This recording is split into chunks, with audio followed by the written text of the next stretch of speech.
Tenez, d'ailleurs, je vais vous montrer le CPL quand on le mesure. Vous voyez, ça c'était avec l'association Next Up qui a mis au point des appareils pour mesurer cette électricité sale. Vous voyez les pics là, à gauche, vous voyez? Les pics violets, voilà. Ce sont les salves, on pourrait dire, hein, de ces fréquences qui passent régulièrement. C'est-à-dire le transformateur avec le concentrateur dedans. Le concentrateur envoie des requêtes très très régulières au niveau de chaque compteur et chaque compteur répond. Voilà.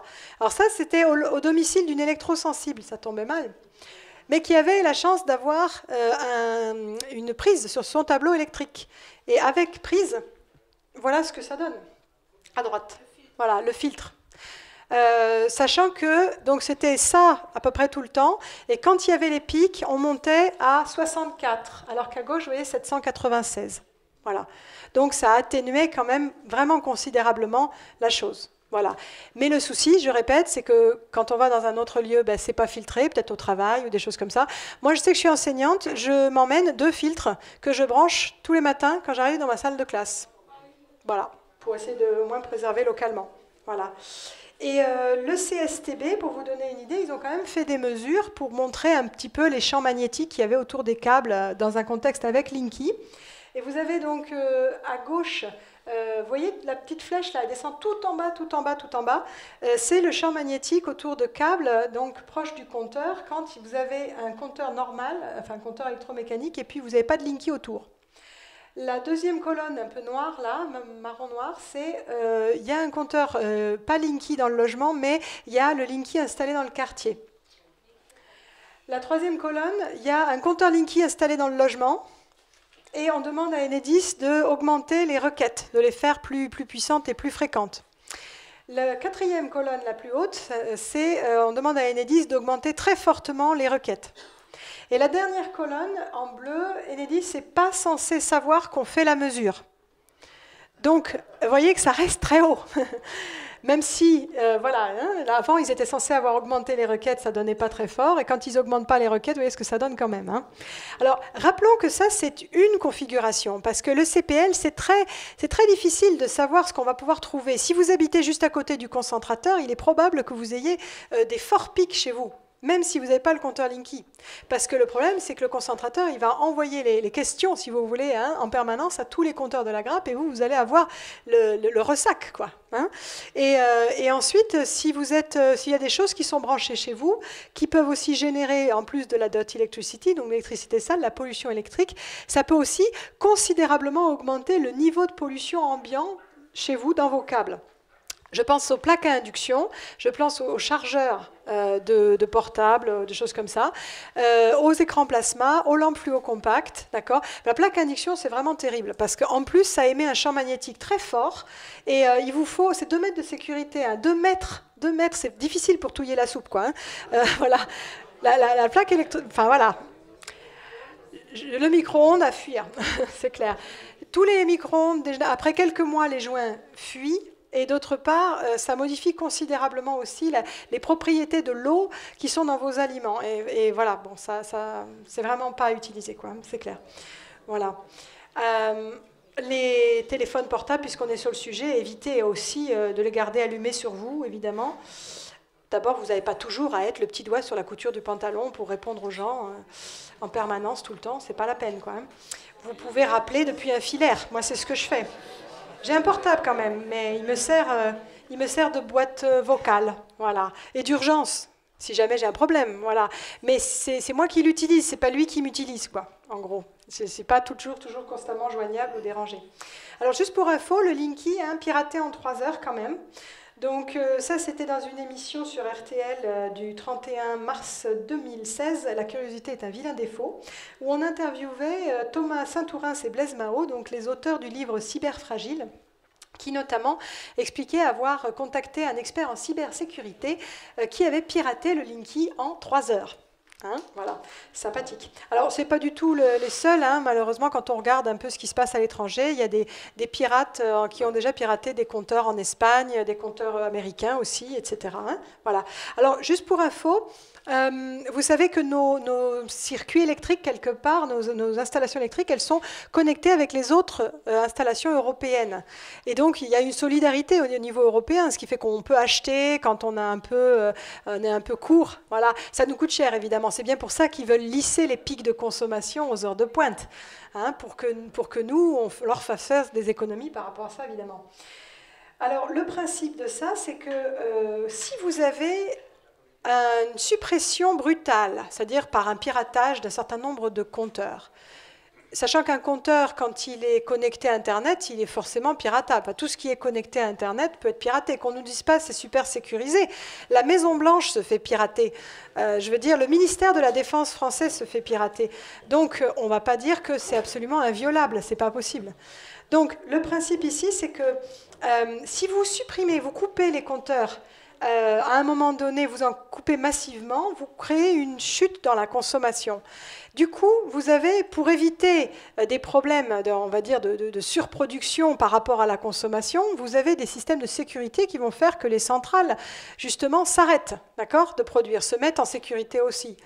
Alors, le souci, c'est que du coup, vous avez un réacteur qu'il faut quand même continuer à refroidir dans les centrales. De toute façon, c'est ce qui s'est passé à Fukushima, c'est qu'il n'y avait plus rien pour refroidir le réacteur, même quand la centrale ne produit plus. Et donc, le souci, c'est que, bon, jusqu'à encore quelques temps, il n'y avait au moins qu'une semaine de fuel pour les refroidisseurs de secours dans les centrales nucléaires. Donc ça veut dire qu'il ne faut pas que le piratage, l'attaque dure longtemps, quoi, hein, parce que sinon, eh bien, on a 59 réacteurs, je crois, en France, donc c'est un peu gênant. Voilà. Et sachez qu'au minimum, même sans compter cet élément-là, vous n'avez plus d'électricité, ben, rapidement, il n'y a plus d'eau potable. Rapidement, il n'y a plus de nourriture dans les magasins parce que les pompes à essence ne fonctionnent plus. D'accord? Donc, c'est des effets en cascade très rapides. Voilà. Donc c'est vrai que c'est un peu étonnant de vouloir mettre sur Internet, dont on sait que c'est piratable, une infrastructure électrique nationale et donc l'exposer, on va dire, à ce genre de piratage. Alors, je voulais vous montrer très rapidement les histoires de... voilà, Big Brother dont on parlait. Alors, celui-là, c'est celui dont je vous parlais tout à l'heure. Lui, c'est donc Monsieur Philippe Montloubou. C'est le directeur d'Enedis. Voilà. Enedis est un opérateur de Big Data qui gérera bientôt 35 millions de capteurs. Voilà. Donc, c'est un article. S'il y en a qui veulent vérifier, oui, c'est ça, il n'y a peut-être pas de link. Journaldunet.com. Voilà. Donc, ça date, je crois, du 11 juillet. Il faudrait vérifier, mais c'était juillet 2016 en tout cas. Voilà, donc notre métier évolue et nous sommes désormais un opérateur de Big Data qui va bientôt gérer 35 millions de capteurs connectés. Au moins, c'est clair. Bon, vous ne trouvez pas ça dans les brochures grand public adressées aux particuliers. Vous trouvez ça dans la presse high-tech ou business, d'accord? Évidemment, ce n'est pas le même discours. Alors voilà, là c'est une plaquette ERDF ADEME, donc de juillet 2015, intitulée « Le compteur Linky, un outil au service de la transition énergétique ». Donc on lave plus vert que vert. Mais en pratique, regardez, page 6, on nous dit, donc l'idée c'est de créer un système évolutif pour gérer de très importants flux de données. Et on nous dit également, nous ne sommes encore qu'aux prémices de l'exploitation de toutes les potentialités de ce compteur. Big Data, usage domotique, objets connectés. L'installation des compteurs communicants bénéficiera à l'ensemble de la filière électrique. Voilà. Vous avez compris l'objectif, ce n'est pas vraiment de nous faire des économies sur nos factures. C'est le moins qu'on puisse dire. Et de toute façon, à la rigueur, qui était assez naïf pour les croire? Parce que si EDF est en faillite, vous ne voulez pas baisser votre consommation d'électricité. Parce que ce n'est pas citoyen, quoi, si vous voulez. Hein, il faut pouvoir continuer, au contraire. Et la consommation pour recharger les voitures électriques risque d'être effectivement, évidemment, très importante. S'il y en a qui se disent « Enedis est un opérateur de Big Data, j'ai du mal à le croire. Voyez-le, la preuve en image. Vous avez monsieur Bernard Lassus, c'est le directeur du programme Linky d'Enedis. qui, en 1er décembre 2015, montrait sur iTélé que les appareils électriques peuvent être suivis avec Linky en temps réel, par exemple sur la télé connectée Samsung, ici, voilà, ou sur Internet, du coup. Et puis, 4 mois plus tard, devant la levée de bouclier de la population concernant cette histoire de vie privée, on fait marche arrière. Et on dit, voilà, sur BFM TV, donc à Bourdin, c'est un compteur électrique, c'est juste un compteur qui ne sait pas reconnaître l'électron qui vient de la machine à laver, de la télé ou de votre fer à repasser. Voilà. Alors là, soyons clairs, le parallèle fait mal en termes d'image pour ceux qui peuvent comparer et visualiser ce qui se passe. Alors à propos de visualiser, regardez, vous avez une courbe de charge ici. Alors, la courbe de charge, Engie d'ailleurs en parle dans ses nouvelles conditions générales de vente, ils disent le client accepte de donner ses consommations, d'accord, ses informations clients. Sauf que l'information client avant, c'était juste les index. Et l'information client maintenant, c'est la courbe de charge. Ils l'écrivent par ailleurs dans leurs conditions. Alors, qu'est-ce que c'est la courbe de charge? C'est un graphique qui, dans le temps, donne des pics. D'accord ? Ce sont des pics qui montrent la puissance instantanée utilisée par chacun de vos appareils. Chaque appareil a ce qu'on appelle une signature électrique. C'est-à-dire que vous pouvez étalonner tout ça et dire « Ah, ce genre de pic, ça correspond à telle chose. » D'accord ? Ce qui veut dire que si vous transmettez cette courbe de charge au niveau de Enedis, après il répercute auprès des fournisseurs qui peuvent savoir en détail ce que vous faites. C'est ce qui s'est passé avec Direct Energy qui vient de se faire épingler par la CNIL, justement, vous avez peut-être entendu parler. Direct Energy est mis en demeure par la CNIL parce qu'ils utilisent, on pourrait dire frauduleusement, les compteurs Linky ou les informations qui remontent des compteurs Linky. Voilà. Ils ont demandé un accord client, mais en fait, ils l'ont demandé de façon déguisée. Demander si le client à qui on venait de poser un Linky, est-ce qu'il voulait l'activer? Il n'avait pas tellement le choix, quoi. Vous voulez l'électricité ou vous voulez pas l'électricité? On l'active ou on l'active pas, votre compteur? Voilà, donc forcément, vous cochez oui. Mais la petite question subsidiaire derrière, c'est un peu comme pour la pétition de Que choisir, si vous voulez. C'est refuser de payer, demander que ce soit plus transparent. Et puis, question subsidiaire, demander le RL aussi. D'accord? Là, c'est pareil. C'est comme pour les référendums, quand on vous fait une question principale, où on sait que tout le monde va répondre oui, puis il y a une petite question derrière, subsidiaire, et qui va avec, mais qui, évidemment, est beaucoup plus gênante. Voilà. Alors, évidemment, tout ça sera beaucoup plus précis avec l'ERL. Vous voyez le petit module, là? C'est celui-là, l'ERL. C'est ça. Le truc qui s'encastre dans les Linky actuels. Vous voyez? Voilà. Donc, c'est celui-là, ici, qui est donc symbolisé, après, par, je vais y arriver, ceci. Voilà. Avec une antenne, donc une antenne qui communique dans le logement avec le boîtier déporté qui est censé vous dire que votre toast est en train de vous coûter 2 centimes d'euros parce qu'il est 7 heures du matin en hiver et que vaudrait mieux que vous le fassiez, donc à 3 heures de l'après-midi, ça vous coûterait que 1 centime d'euro. Voilà. Et puis vos appareils connectés qui s'activeront en fonction d'un signal tarifaire. Donc, ils s'activeront quand ça sera pas cher, pas quand vous aurez froid, par exemple.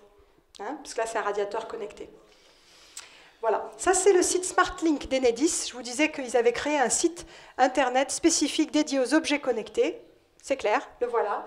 Alors, dessus, on se demande pourquoi un distributeur d'électricité fait l'apologie de tout ça. Eh bien, c'est parce qu'il y a tout un marché des objets connectés derrière. Alors, tous plus farfelus les uns que les autres, potentiellement.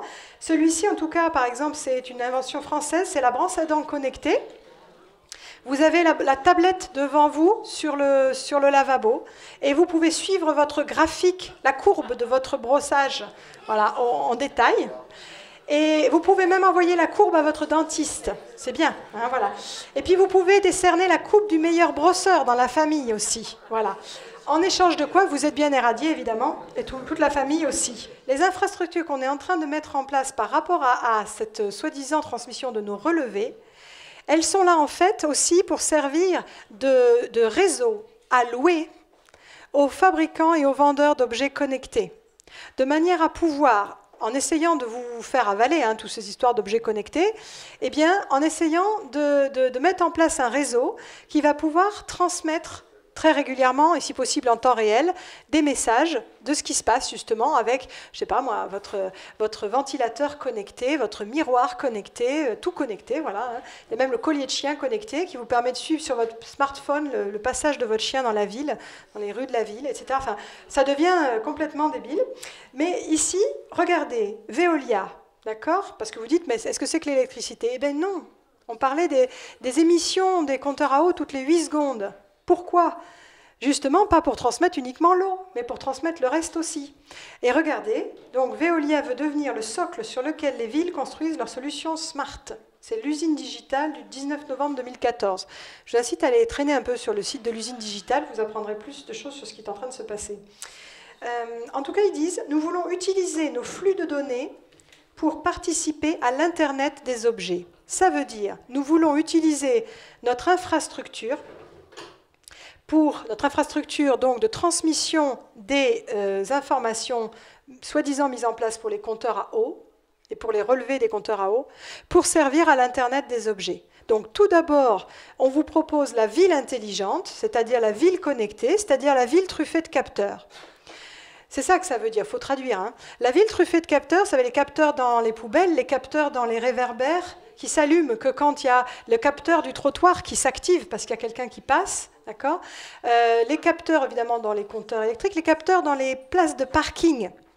Capteur par les places de parking qui est censé vous informer qu'on va avoir une place de disponible là-bas. Donc vous avez sur votre smartphone un truc comme ça. Sauf que c'est déjà prévu, et ça se passe déjà, en particulier pour les courts stationnements. Si vous dépassez le temps, eh bien, on envoie un petit texto à la police et on va pouvoir venir vous verbaliser. Qu'est-ce qu'ils sont en train de faire? Ils sont en train de gérer la mise en place d'un monde absolument connecté où vous aviez Internet au début sur un ordinateur fixe. Ça a été une révolution. Le rapport bénéfice-risque était complètement positif. Vous aviez la possibilité d'accéder à de l'information, vous aviez la possibilité de communiquer en temps réel avec des gens n'importe où dans le monde. C'était fantastique. Vous n'étiez pas irradié, parce qu'il n'y avait pas de sans-fil. D'accord? Donc c'était très très bien. On est passé avec l'Internet sur le mobile, le téléphone portable. On a habitué les gens à être sans arrêt connectés, à être sans arrêt en lien avec Internet. On a essayé de développer toute une série d'applications. C'est devenu beaucoup plus addictif. Parce que du coup, on l'avait partout avec nous. Vous avez toute une jeune génération qui maintenant a quasiment le portable greffé, quoi, hein, jour et nuit dans la main. C'est devenu beaucoup plus nocif pour la santé puisque c'est rayonnant aussi. C'est du sans-fil en permanence et les puissances sont fortes pour pouvoir communiquer avec Internet sur le portable. Et c'est devenu beaucoup plus liberticide parce qu'on a développé une surveillance généralisée suite à cela. Le portable, il est géolocalisable tout le temps, même quand il est éteint. Ça veut dire que où que vous alliez, on peut suivre ce que vous faites et où vous êtes. Edward Snowden a montré qu'on pouvait allumer... Donc Edward Snowden, vous le connaissez peut-être, c'est un monsieur qui avait travaillé pour la CIA et la NSA, la National Security Agency. Et en 2013, il a quitté tout ça et il a fait des grandes révélations. Un journal qui s'appelle The Guardian, ça a fait la une pendant plein de temps. Il est maintenant réfugié en Russie parce que voilà, il est évidemment poursuivi par la CIA et tout le reste. Donc le principe ici, c'est qu'il a révélé que votre portable, ainsi que n'importe quel ordinateur relié à Internet, on peut activer le micro, on peut activer la caméra. Même quand le portable est éteint, on peut activer le micro, on peut entendre tout ce qui se passe dans la pièce. On peut activer la caméra aussi. Donc on peut voir, que ce soit pour un ordinateur ou pour un téléphone. Donc ça, c'est très important. On passe à une troisième étape, c'est-à-dire que le portable, à la rigueur, on peut encore choisir de ne pas en avoir, quoique. De plus en plus, on essaye de vous le rendre indispensable. De plus en plus, on essaye de promouvoir le paiement par le portable, par exemple. De plus en plus, ceux qui ont regardé un petit peu, vous allez voir qu'on essaye de promouvoir la fin de l'argent liquide. Le paiement que digital, si possible par portable, carte bleue et portable. D'accord ? Ce qui va rendre de plus en plus difficile si nous l'acceptons, si nous ne nous mettons pas en réaction à payer de plus en plus à nouveau en argent liquide, ce que j'ai commencé à faire par exemple, eh bien, nous risquons d'avoir une perte de liberté énorme. C'est-à-dire que notre compte en banque, il peut être ponctionnable n'importe quand, si on ne peut pas retirer d'argent liquide. Mais aussi, les personnes qui n'ont pas, par exemple, de portable, risquent de ne plus vraiment pouvoir fonctionner. Déjà, il devient difficile, et il sera bientôt interdit de faire sa déclaration autrement que par Internet. D'accord ? Déjà, ils veulent supprimer les téléphones filaires classiques, les téléphones fixes avec la ligne de cuivre. Vous savez, tout le monde devra avoir une box d'ici quelques années. Donc tout le monde devra avoir quelque part une connexion Internet, d'une manière ou d'une autre. Donc petit à petit, c'est un peu comme un système à cliquer, si vous voulez. On avance et on ne revient jamais en arrière. Au départ, c'est un avantage. Au départ, on vous dit, vous allez avoir 20 € de réduction sur votre déclaration d'impôt si vous déclarez en ligne. Après, vous avez juste le délai, puis après, vous êtes obligé. Et là, ce qu'on essaye de faire avec l'Internet des objets, c'est qu'on essaye de mettre partout dans notre environnement des capteurs. Des capteurs qui vont pouvoir participer à ce fameux système du big data dont je vous parlais. L'Internet, vous le savez peut-être, s'est transformé en un vaste réseau de surveillance. Tout ce que vous faites sur Internet est pisté, les fameux cookies dont on parle. Google, Facebook et compagnie, ils font de l'argent avec la vente de l'observation de tout ce qu'on fait, d'accord ? Le problème, c'est quoi? C'est que ça sert aussi évidemment à tous les gouvernements qui peuvent ainsi avoir une cartographie bien plus facile de ce que fait toute la population. Tant que vous êtes du bon côté de la ligne, vous n'êtes en fait qu'un portefeuille. Mais si vous commencez tout de suite à un moment donné à vous opposer à ce qui est en train d'être mis en place, vous devenez un militant opposant quelque chose. Et là, vous pouvez, si on sait tout sur vous, bien plus facilement être peut-être réduit au silence. Donc c'est un outil pour une dictature en puissance. D'accord ? Il n'y avait pas qu'à l'époque de la Stasi que ça pouvait être utilisé. Au contraire, au fur et à mesure que ça augmente. Et cette idée-là de Internet qui, au départ, avait vraiment beaucoup d'avantages, et plus ça va, plus les couches qu'on rajoute finalement sont plutôt à notre détriment, il faut voir ce qui se passe. Maintenant, on vous vend la brosse à dents connectée. On vous vend le miroir connecté avec forcément la connexion Internet. Je ne sais pas si vous le connaissez, ça vient de sortir cette année.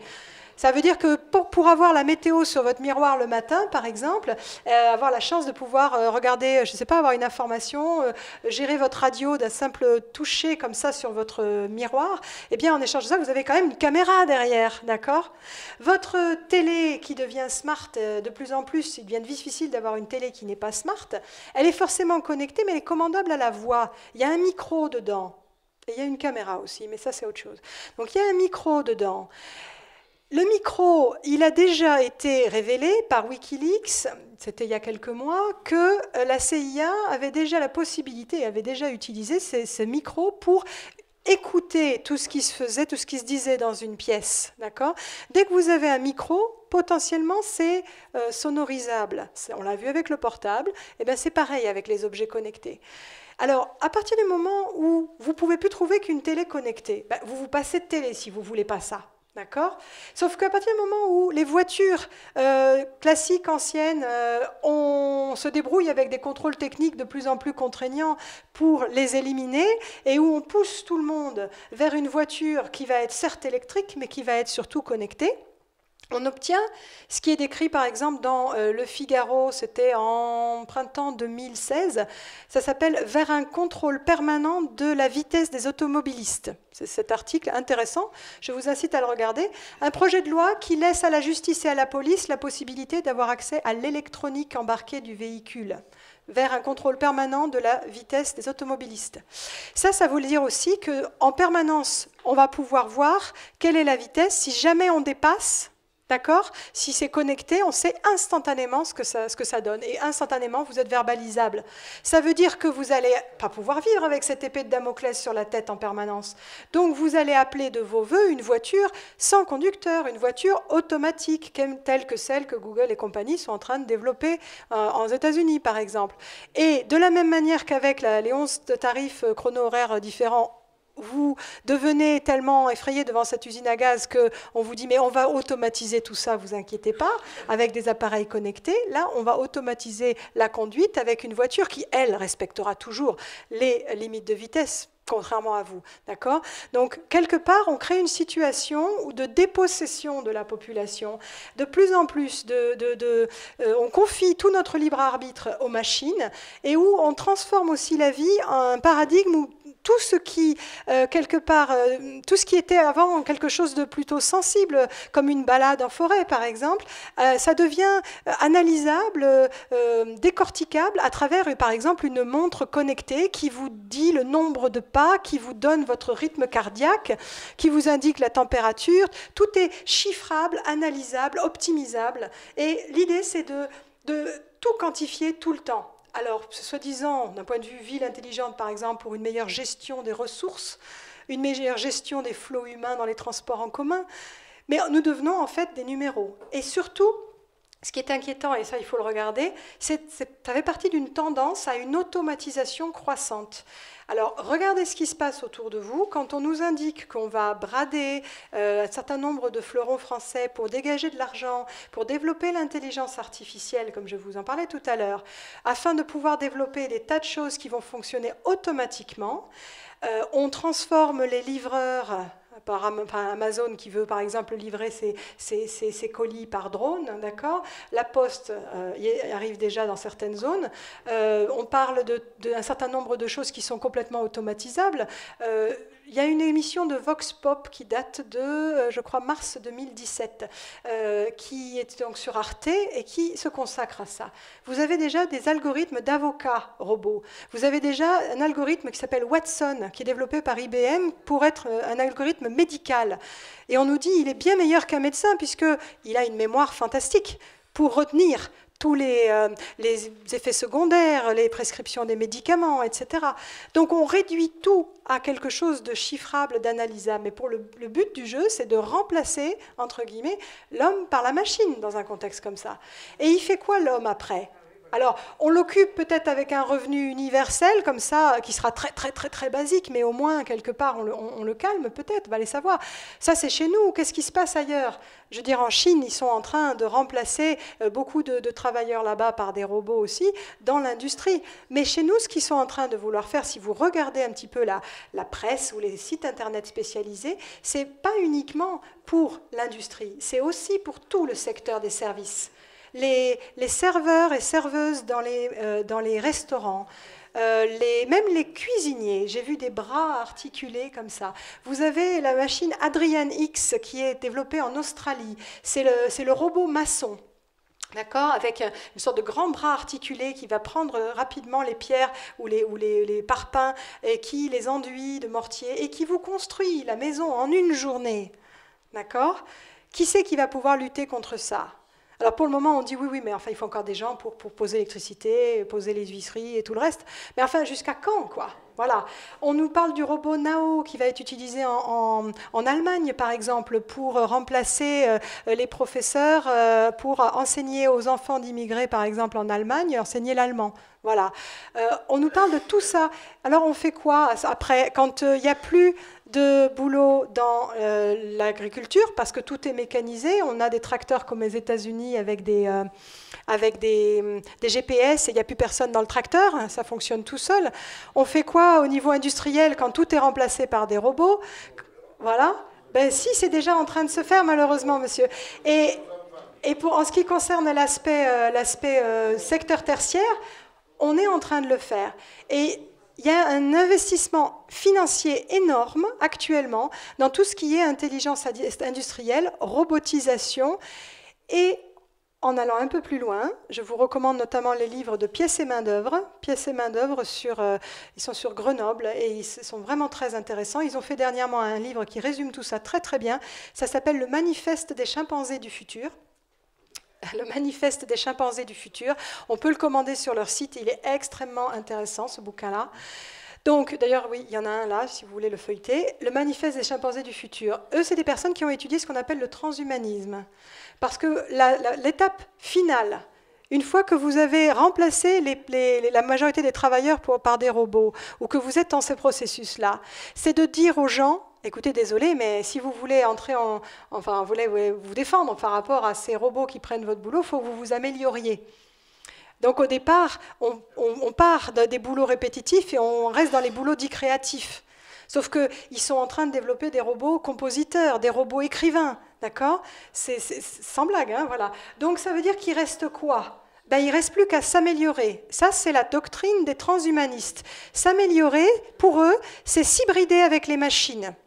C'est devenir des cyborgs, d'accord?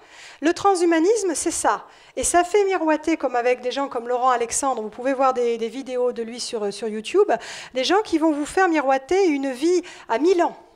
D'accord? Alors, voilà, nous serons probablement, voilà, nous ne verrons pas, d'autant qu'effectivement, vous imaginez bien que si 7 milliards d'habitants se mettent à vivre 1000 ans, on va finir par devoir interdire la reproduction aussi, parce que vous imaginez, sinon qu'est-ce qui se passe? Ou alors c'est réservé à une petite élite, allez savoir, hein, je ne sais pas. Mais si ce n'est pas réservé à une petite élite, il faut qu'on arrête de se reproduire, parce que vous imaginez, sinon ce n'est pas possible. C'est pour ça que vous avez des sites transhumanistes qui promeuvent l'utérus artificiel et la reproduction contrôlée. Alors je ne sais pas s'il y en a qui connaissent un petit peu ce fameux roman, vous savez, de Aldous Huxley, là, Le meilleur des mondes. Hein, peut-être qu'ils l'ont lu, c'était visionnaire. Mais ce n'était pas pour rien d'ailleurs, parce que le frère d'Aldous Huxley était un transhumaniste de la première heure. Donc Aldous s'était bien renseigné sur ce qui se passait ou ce qui pouvait se préparer.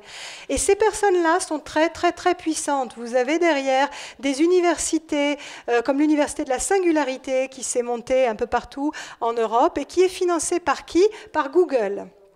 D'accord? Donc, vous avez des puçages partis qui commencent à voir le jour, comme ce qui s'est passé à Paris, a priori, par exemple, à Paris, mais à d'autres endroits aussi, où on vous fait miroiter le fait que ce pucer, là, avoir un petit émetteur, ça va être génial. Alors, il y a quelques années, c'était théorie du complot, ceux qui disaient ça. Maintenant, ça passe aux 20 heures. Maintenant, aux 20 heures, on vous fait la promotion de ça en disant, regardez, en Suède déjà, ils passent à une société sans argent liquide. Les gens payent avec autre chose. Et puis, il y en a même qui ne payent plus avec la carte bleue et ils payent directement avec un revers de main. Voilà. Et on commence à vous montrer ça comme étant l'avenir. On vous dit, c'est super. Il y a des gens dans le Michigan, dans le Wisconsin, qui se font pucer au boulot pour pouvoir payer leur café à la machine à café sans avoir ça. Au Mexique, on puce, il y a déjà 1 million de personnes pucées au Mexique, d'accord? On puce ces personnes parce qu'au Mexique, il y a une grosse criminalité qui s'est développée et qu'il y a beaucoup de kidnapping, d'accord? Donc, beaucoup de kidnapping, on essaye de dire, vous serez rassurés, comme ça, vous pourrez être retrouvés si vous êtes enlevé ou si un de vos proches est enlevé. Il commence à y avoir des 20 heures aux États-Unis, équivalent 20 heures, où on met en fait des mamans éplorées qui ont peur et on leur montre que voilà, ils ont eu la peur de leur vie parce que leur enfant peut-être est allé se promener et ils ont perdu de vue. Et on leur demande, seriez-vous prêts à les pucer pour pouvoir mieux les retrouver? On puce les gens atteints d'Alzheimer là-bas pour pouvoir mieux les retrouver si jamais ils se perdent. On vend ça d'un point de vue santé, parce qu'on leur dit, on va pouvoir par exemple vous scanner si vous arrivez inconscient à l'hôpital. On saura exactement quelles sont vos pathologies, vos allergies, etc. Donc attention. Et qu'est-ce qu'on finit par dire? Finalement, tout le monde sera pucé un jour. Et si vous n'êtes pas pucé, il risque d'y avoir des problèmes. Je conclue sur la histoire de la puce. Vous avez en pratique beaucoup d'usages qui sont associés à ça. C'est le paiement, bien sûr. Mais si vous n'avez plus de puce, vous ne payez plus rien. C'est dommage. Hein. L'ouverture et la fermeture de votre maison. Mais c'est pareil, si vous n'avez pas ça, vous ne pouvez plus rentrer chez vous. Ou si vous êtes un jour un opposant un peu trop gênant, on désactive votre puce et vous ne pouvez plus rentrer chez vous. Vous ne pouvez plus rien acheter. Vous avez votre carte d'identité sur la puce. D'accord? Vous avez aussi la possibilité d'ouvrir votre voiture sur la puce. Donc vous ne pouvez plus non plus conduire, etc. etc. La dose de cyanure potentiellement, mais il n'y a pas besoin d'une dose de cyanure. Ce sont des puces émettrices. Or, avec une onde électromagnétique, justement, alors s'il y en a qui parlent un peu anglais, il y a une petite traduction sur YouTube, mais elle est plus ou moins bien faite, il y a un gars qui s'appelle Barry Trower. B-A-R-R-I-E, Trower, T-R-O-W-E-R, Barry Trower. Ce gars-là est un spécialiste des ondes électromagnétiques qui a été formé par les services secrets britanniques dans les années 60. Eh bien, ce gars-là, il est spécialiste des armes et il nous explique qu'on sait très bien générer telle ou telle pathologie en envoyant telle ou telle fréquence. On est également capable de suivre quelqu'un pendant une certaine période grâce à une sorte de pistolet infrarouge, si vous voulez, et on le suit, ou par satellite, ou quelqu'un en face de chez lui, par exemple. Et on vise toujours la même partie du corps. Et on peut générer un cancer sur tel endroit, ou tel endroit, ou tel endroit. Et si on utilise telle fréquence, on peut générer ci, on peut générer ça. Si on utilise que des fréquences, on peut rendre fou aussi, etc.